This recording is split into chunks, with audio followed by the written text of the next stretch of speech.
Hello, bienvenue à tous et un bienvenue particulier à tous nos nouveaux abonnés. Aujourd'hui, dans le cadre de notre espace astuces Excel PFAS Cameroun, nous parlerons des macros comme étant cet outil d'aide à la programmation dans Excel qui vous permettra de réaliser les prouesses les plus inimaginables. Mais avant toute chose, commençons par définir ce que c'est qu'une macro.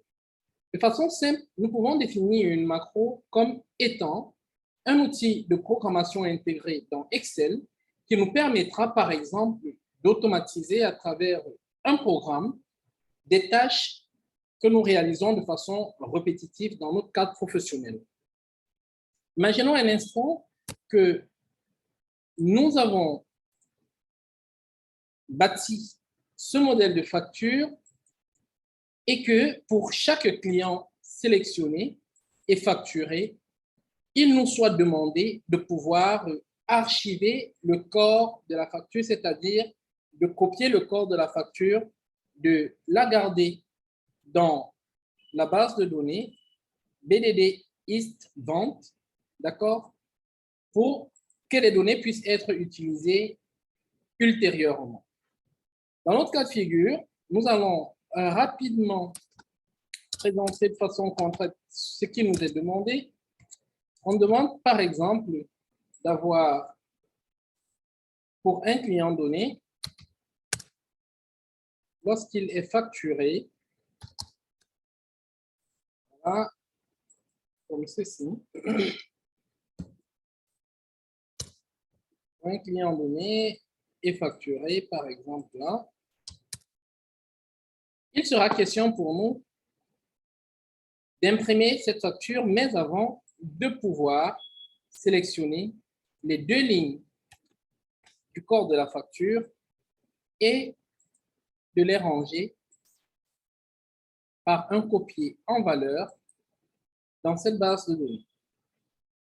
Vous convenez avec moi que cette tâche deviendra donc une tâche répétitive qu'il faudra recommencer à chaque fois qu'on aura une nouvelle facture. Pour éviter d'avoir à recommencer cette tâche de façon manuelle, nous allons vous montrer comment, par l'utilisation d'une macro, nous pouvons y arriver. Très bien. Donc, nous allons effacer ce contenu et essayer de le réaliser à travers une macro. Nous allons commencer par enregistrer notre macro. Pour le faire, nous allons dans Développeur. Ensuite, dans le groupe code, nous venons d'enregistrer une macro. Nous allons appeler notre macro archive 2 par exemple. Voilà. Comme nous l'avons dit, il est question pour nous de sélectionner la plage contenant des lignes d'écriture. Et ça, ce sera une difficulté pour nous parce qu'il faudra que Excel apprenne à détecter dans le corps de notre facture les lignes remplies. Nous allons le copier. Et là, nous allons le coller. Ensuite, nous allons nous mettre à la dernière ligne, rentrer dans notre facture, effacer ces données.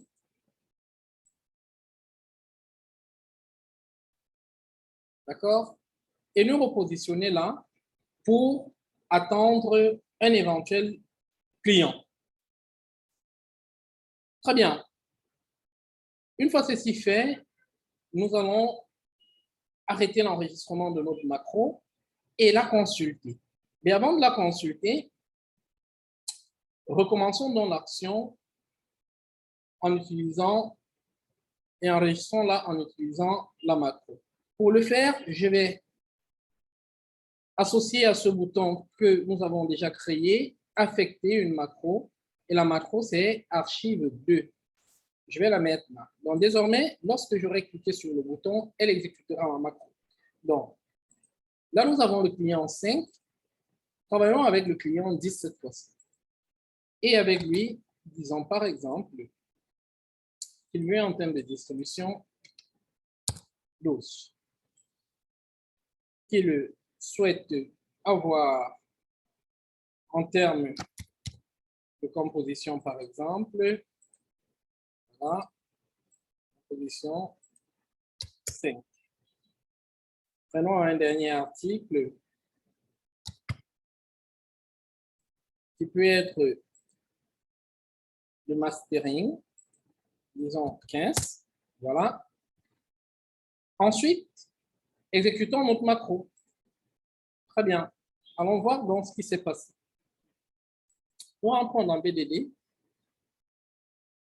et nous voyons là que la macro a non seulement effacé les précédentes données, mais n'a pas pu copier toutes les données. D'accord? On avait 3 lignes dans notre facture. Là, on n'en voit que 2. Ça, c'est un problème. Par conséquent, nous allons essayer de résoudre ce problème en utilisant donc la modification de notre macro. Pour le faire, nous venons dans macro. Nous cliquons sur la macro que nous avons à modifier. Et là, nous entrons dans le code VBA relatif à cette tâche. Bien. Donc, la modification que nous allons apporter à cette macro va simplement consister, dans un premier temps, à permettre à Excel d'être capable de pouvoir sélectionner automatiquement la plage contenant des données. Pour ce faire, nous allons déclarer 2 variables qui vont nous permettre de délimiter cette plage. La première variable que nous allons déclarer, ce sera par exemple, pour le faire, une variable, on va dire dim, je vais appeler PL comme plage et as integer est égal au nombre. D'accord? J'aurai une variable de type nombre, j'aurai ensuite dim. Je vais prendre par exemple i as integer. Très bien. Et ici, je vais leur donner une valeur. Pour PL, commençons par i. Je vais attribuer à i la valeur 21. Je vous explique pourquoi 21. 21 parce que la valeur 21. 21 parce que le corps de ma facture commence à la ligne 21. Donc, ma sélection sera toujours C21. Donc, tout à l'heure, vous voyez ici, c'est C21 à K22. C'est la sélection. Mais je veux rendre cette sélection variable. D'accord? Donc, c'est ça l'objectif. Ici, j'aurai donc I égale 21. Et pour PL, il me faudra donc déterminer automatiquement le nombre de lignes, d'accord? Ou alors la ligne, l'ensemble des lignes qui contiennent des informations. Par exemple, j'ai mis un compteur ici qui me compte. Vous voyez là, si j'ai une information dans cette ligne, ça va me mettre 21. OK? Si je mets une autre information dans la ligne suivante, ça mettra 22. Par conséquent, la plage sera de 21, de C21. La plage à sélectionner sera de C21 à K22.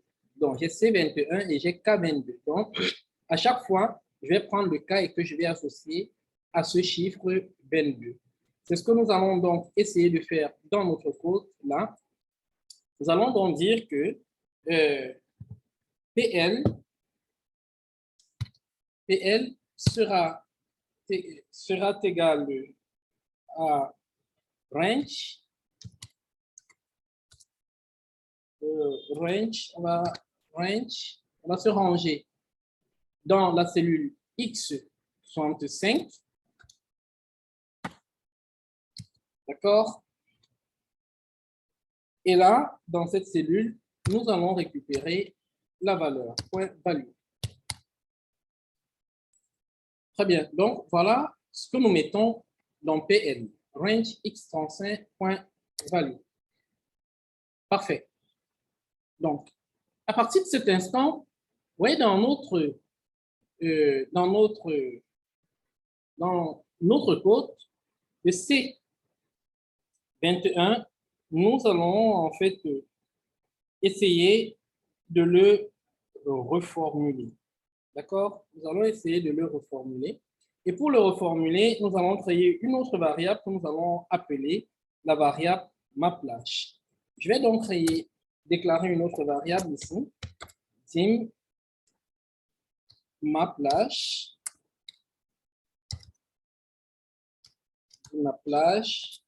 as range, c'est-à-dire c'est une sélection. Très bien.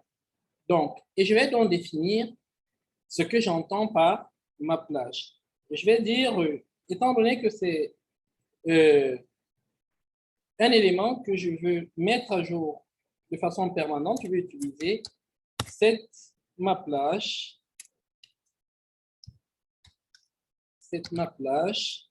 d'accord, égale range.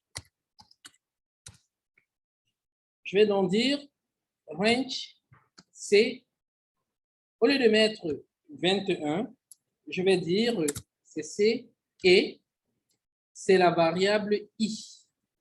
D'accord? C'est C et I. Et voilà, je vais ensuite poursuivre avec K. D'accord? Le 2 points, c'est pour dire de C à I jusqu'à K. Ici, je vais mettre et PL. D'accord? Là, j'ai défini ma plage. D'accord? Et je dirais donc que si j'ai défini cette plage, alors sélectionne immédiatement ma plage. Donc, je vais continuer ce code en disant, une fois que vous l'avez défini, sélectionnez, d'accord, ma plage, point, ça c'est l'action, point select. Voilà, très bien. Donc, nous allons terminer avec ce que nous avions à faire dans le corps de cette facture. Donc, désormais, par ces quelques lignes de code, Excel pourra effectivement sélectionner ma plage de façon variable, d'accord? Il ne restera donc plus qu'à le copier et à le coller à un endroit bien précis. Mais rappelons qu'ici, on n'a plus besoin de ceci parce qu'il a été remplacé par ma plage. Bien, après Select, on va donc copier et on va rentrer dans BDD Archive. On va se placer range à 2. Mais là, c'est fixe. Nous voulons rendre ce point de départ variable. En réalité, nous souhaitons que à chaque fois, Excel aille dans notre base de données et se place à la dernière ligne, à la ligne suivante, la dernière contenant des enregistrements. Donc, on va donc définir une autre variable que nous avons appelée DL comme dernière ligne, d'accord, qui sera affectée à cette feuille et nous permettra à chaque fois de donner à Excel la valeur de la ligne dans laquelle nous voudrons que la copie se passe. C'est ce que nous allons donc essayer de faire rapidement en définissant donc une autre variable ici que nous allons appeler dim DL comme dernière ligne et nous allons dire que DL, nous la voulons comme naturellement un nombre intégré parce que ce sera un numéro de ligne. D'accord? Et ici, nous allons dire que DL sera égal. DL sera L égale à, on va rentrer dans suite dans la feuille BDD East Vente. Je préfère la copier pour éviter d'avoir à faire des erreurs en saisissant. D'accord? Donc, nous allons nous y ranger. Je vais mettre là un point range. Point range. D'accord? Et là, nous allons nous ranger dans une cellule. Je vais prendre A, par exemple, 30 000. Je prends une cellule assez éloignée. Ne pas oublier de mettre les crochets. D'accord? Point. À partir de cette cellule, je vais demander à Excel de remonter. Int XL. XL up. D'accord? Et là, nous allons mettre .xl up.how, c'est-à-dire remonter à la dernière ligne contenant des écritures et descendre à la ligne suivante. Row plus 1. Très bien. Là, nous avons donc défini ainsi notre variable DL. D'accord? Très bien, pas d'erreur.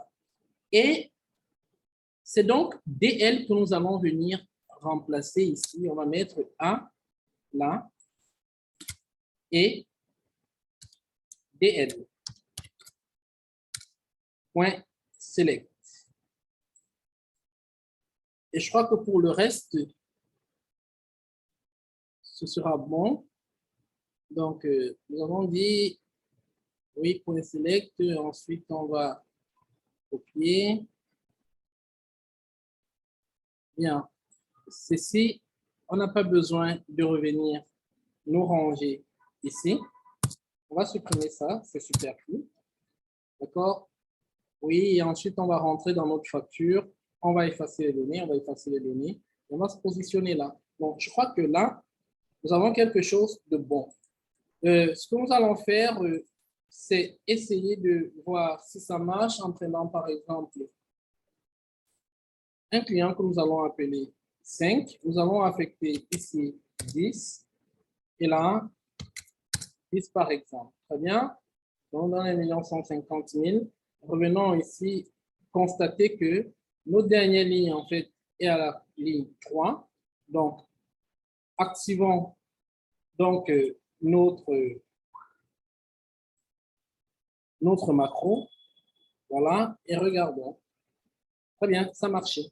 Donc, vous voyez que là, la macro nous a donc remis les données que nous avions là à la ligne suivante.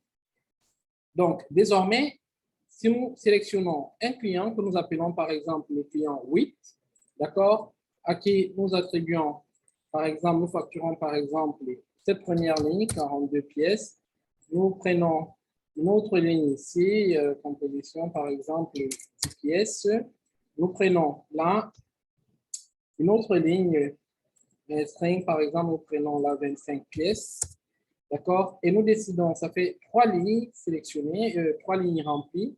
Nous allons donc nous assurer que ça remplit à partir de la ligne 6, d'accord? Ça va nous mettre le client numéro 8. Je crois que c'est le 8 que nous avons sélectionné. Allons-y voir. Très bien, ça marche. À partir du 6, il y a les 3 lignes du client 8. Voilà donc ici, une fois que notre code est écrit de cette façon, nous allons masquer ceci qui ne nous sert à rien et ceci aussi qui sont des éléments superflus que nous avons utilisés pour notre encodage. Voilà ce que nous avions à partager avec vous aujourd'hui. Si cette vidéo vous a été utile, nous vous invitons à vous abonner à notre chaîne, à faire le max de partage pour nous aider à la développer. Ne manquez surtout pas de cliquer sur la cloche de notification afin de ne point manquer les prochaines vidéos. Si vous avez des questions, nous pouvons répondre à ces questions dans les commentaires. Et si vous voulez aller plus loin, être performant sur Excel et ne plus avoir de secrets dans l'utilisation de ce logiciel, nous vous invitons à cliquer sur le lien pour souscrire à l'une de nos formations pendant laquelle nous vous apprendrons tous les secrets que regorge le tableur Excel dans le cadre de notre certification en tableau de bord et pilotage de la performance. Nous vous remercions de faire confiance à PFAC Cameroun. Nous vous disons au revoir et à très bientôt.